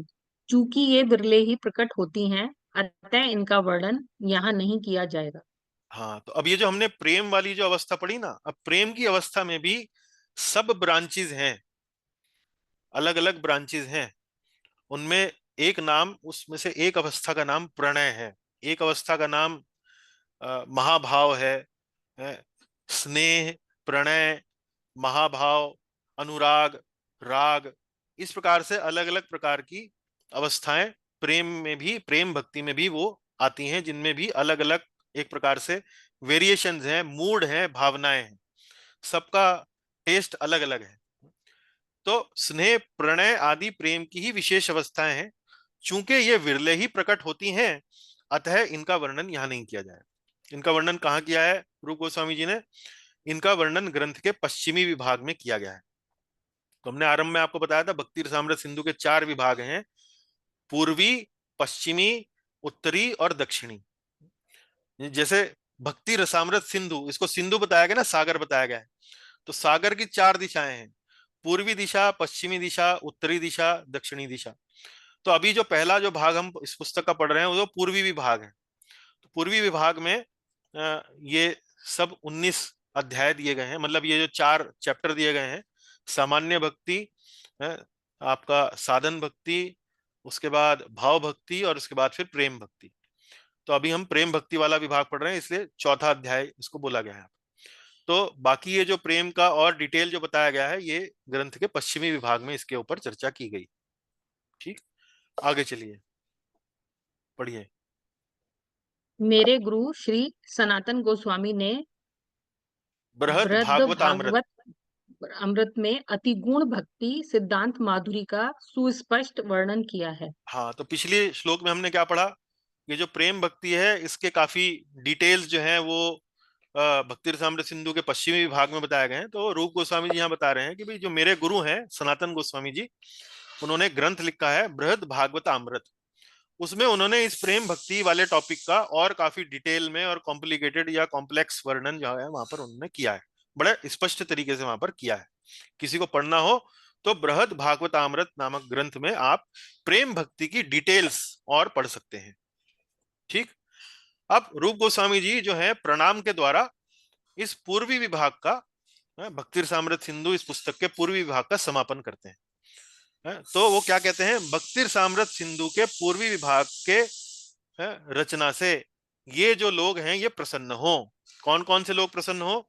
भगवान गोपाल, जिनका शाश्वत स्वरूप सभी अवतारों का, जैसे श्री रामचंद्र या अन्य अवतार हैं, उन सभी का स्रोत हैं। और कौन प्रसन्न हो? श्रील सनातन गोस्वामी प्रसन्न हो, मेरे गुरुदेव। गोपाल भट्ट गोस्वामी प्रसन्न हो, रूप गोस्वामी जी प्रसन्न हो। रूप गोस्वामी जी को जो सुंदर बनाते हैं वो रूप गोस्वामी जी तो स्वयं लिख रहे हैं। श्रील सनातन गोस्वामी प्रसन्न हो, जो गोपाल भट्ट गोस्वामी तथा रूप गोस्वामी को सुंदर बनाते हैं, तथा जो रघुनाथ दास गोस्वामी को कृष्ण प्रेम प्रदान करते हैं। तो इन्होंने वास्तव में यहाँ पर सनातन गोस्वामी, गोपाल भट्ट गोस्वामी और रघुनाथ दास गोस्वामी, सबका यहाँ पर अन्य गोस्वामी को नाम लेकर यहाँ कहा है कि भाई ये जो मैंने ग्रंथ की यहाँ रचना करी है, इससे भगवान प्रसन्न हो और मेरे जितने भी बंधु बांधव हैं, गोस्वामी गण हैं, वे सब भी प्रसन्न यहाँ पर हों। तो इस तरह से ये ग्रंथ जो है यहाँ पर समाप्त होता है। श्री भक्ति रसामृत सिंधु ग्रंथ की जय, शिला रूप गोस्वामी प्रभुपाद जी की जय, शिला भक्ति वेदांत स्वामी प्रभुपाद जी की जय। आशा है आपका पुस्तक का पठन पाठन जो है आनंदपूर्ण रहा होगा। भक्ति को लेकर आपकी जो समझ है वो काफी इसमें सुधार हुआ होगा, विस्तार हुआ होगा। और कोई प्रश्न है, कोई टिप्पणी है आप करना चाहें तो हम चर्चा कर सकते हैं। बहुत बहुत धन्यवाद।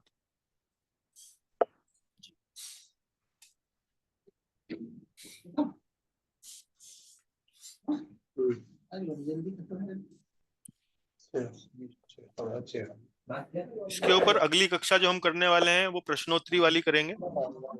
प्रश्न का एक क्विज बनाएंगे आपके लिए ताकि आप उसको अटेम्प्ट कर सकें और अपनी इस समझ को और थोड़ा अच्छा शार्प कर सकें, अच्छा बना सकें। पर अभी के समय में आपका कोई और प्रश्न है तो आप बताएं। जी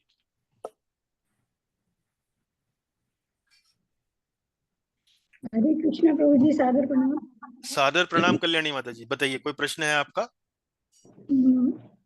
प्रभु जी, मैं बहुत ही अनफॉर्चुनेट हूँ कि मैंने भक्ति रसामृत सिंधु की आपकी आज की कक्षा पहली बार ज्वाइन की है।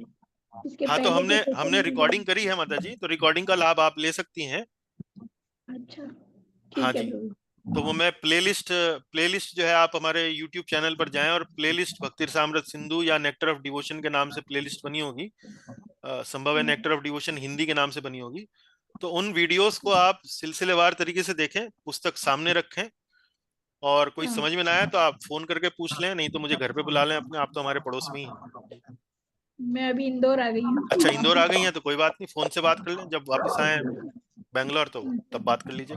जी जी, ठीक है प्रभु जी। पर ये जो ग्रंथ है ये वास्तव में बड़ा प्रमुख ग्रंथ है और जी, मेरी जो आकलन है, हमारी जो संस्था इस्कॉन है, उसमें ये इतना गंभीरता से पढ़ाया नहीं जाता है या पढ़ा नहीं जाता है, कुछ भी कह लीजिए। शब्दावली हार्ड है प्रभु जी, इसलिए।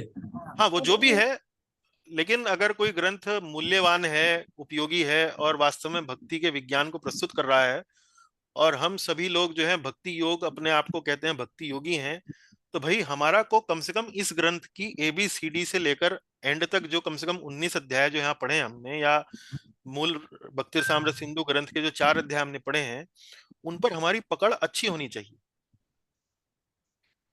उन पर हमारी पकड़ अच्छी होनी चाहिए। सर, एक रिक्वेस्ट कर। जी पूछिए। सर, नेक्स्ट टाइम वो क्वेश्चन आंसर के बदले थोड़ा ये टिल 19 तक थोड़ा रिफ्रेश करेंगे। अच्छा, मतलब मुख्य बिंदु समरी समरी, हाँ, तो पूरा हाँ कर सकते हैं। 19 अच्छा आइडिया है, अच्छा सुझाव है, कर सकते हैं। आपको भी टाइम चाहिए तो कल के नेक्स्ट वीक के बाद भी कर सकते हैं। नहीं, अगली बार कर सकते हैं। मैं सभी कुछ का तो हमने पहले तैयार कर ही रखा है और पूरा का पूरा भक्ति रसामृत सिंधु ब्लॉक डायग्राम में फ्लो चार्ट में पूरा का पूरा जो है वो हम आपको एक कक्षा में पढ़ाएंगे। जी, तो स्टार्टिंग से 19 तक एक शॉर्ट रिवीजन हो जाएगा। शॉर्ट रिवीजन हो जाएगा, बिल्कुल ठीक। Thank you sir. फिर उसके बाद प्रश्नोत्तरी करेंगे। जी जरूर, ठीक है। अच्छा सुझाव दिया आपने, बहुत बहुत धन्यवाद सर, क्योंकि बहुत इसमें है। तो हाँ, नहीं स्पष्ट देखिए, जब तक आप मैंने कहा ना ये विज्ञान है, विज्ञान में डेफिनेशंस हैं, अलग अलग शब्द हैं, जब तक आप एक शब्द को दिमाग में बैठाएंगे नहीं तब तक बात नहीं बनेगी। ये जो कक्षाएं हैं ये अध्ययन की कक्षाएं हैं, ये सामान्य श्रवण नहीं है कि जी रामायण की कथा में आप यदि आप अध्ययन के रूप से भी नहीं भी करेंगे तो भी आनंद देगी, लेकिन ये अध्ययन है। अध्ययन में आपको अपने दिमाग को, अपने मन को, अपनी बुद्धि को अप्लाई करना पड़ेगा, तब जाके धीरे धीरे वो आपके मन में बैठेगी और तभी आपको वास्तव में आप उसका अच्छे से लाभ ले पाएंगे। हाँ, क्या क्या फायदे हमें मालूम पड़ेगा। हाँ, बिल्कुल, ठीक है जी। हाँ। अन्य अन्य और कोई प्रश्न है? अन्य कोई सुझाव, प्रश्न, कोई टिप्पणी? हमारे माइंड में था कि हमको जानने की इच्छा थी कि सामान्य भक्ति क्या है, लेकिन I wait for the next session because you are revising from 1 to 19 chapter. सामान्य भक्ति में हमने वास्तव में जो टॉपिक पढ़ाए हैं, मुख्य रूप से पढ़ाए हैं, शुद्ध भक्ति किसको कहते हैं उसकी परिभाषा पढ़ाई है, और शुद्ध भक्ति की विशेषताएं क्या होती हैं। 6 विशेषताएं होती हैं, वो पढ़ाई हैं और उनके बारे में थोड़ा विस्तार किया है। तो भक्ति इन जनरल, सामान्य भक्ति मतलब भक्ति इन जनरल, या शुद्ध भक्ति का टॉपिक जो है इन जनरल डिस्कशन उसके बारे में किया है। और फिर शुद्ध भक्ति के हमने डिविजन्स करे हैं, वैधि भक्ति, भाव भक्ति और प्रेम भक्ति। फिर अगला जो टॉपिक चला है, ये तो हो गया पहला चैप्टर सामान्य भक्ति। अगला जो टॉपिक चला है भक्ति रसामृत सिंधु में, वो चला है कौन सा? वो चला है वैधि भक्ति के ऊपर, या यूं कहिए साधन भक्ति। साधन भक्ति के 2 प्रकार है ना, वैधि और रागानुगा। फिर साधन भक्ति पर चला है, और फिर उसके बाद भाव भक्ति पर चला है तीसरा, और फिर चौथा हमने आज देखा प्रेम भक्ति। प्रेम भक्ति में तो केवल 21 श्लोक ही हैं।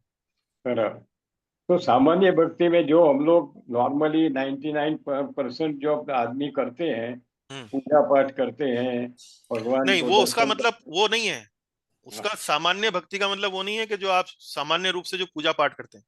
सामान्य शुद्ध भक्ति, शुद्ध भक्ति के बारे में जनरल डिस्कशन, आप उसको ऐसे समझिए। शुद्ध भक्ति का जनरल डिस्कशन, इन जनरल। शुद्ध भक्ति का जो साधन भक्ति है उसका डिस्कशन हुआ चैप्टर 2 में।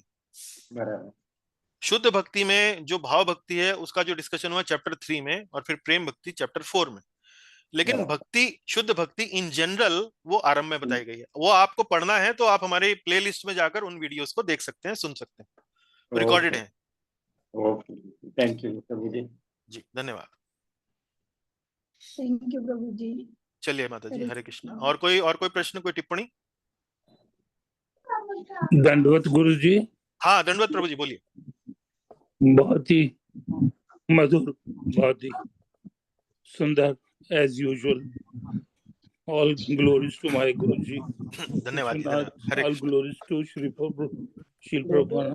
पर आज जो मेन चीज जो कई सालों से चल रही थी मन में, वो थोड़ी क्लियर हो गई जी, कि मैं कृष्ण का हूँ या कृष्ण मेरे हैं। जी, आज पता चल गया कि वो दोनों ही है। कृष्ण भी मेरे हैं, मैं भी कृष्ण का ही हूँ। तो इससे बड़ा मन को अजीब सा आनंद मिल रहा है। तो जो एक्सप्लेन नहीं किया जाता, तो उस भाव के लिए बहुत बहुत धन्यवाद। अच्छा जी, धन्यवाद। हाँ जी, दंडवत। अच्छा जी, सभी डिवोटीज को हरे कृष्णा। अच्छा, गुरु जी की जय, श्री प्रभुपाद जी की जय। हरे कृष्ण, हरे कृष्ण, हरे। आपको क्या चाहिए?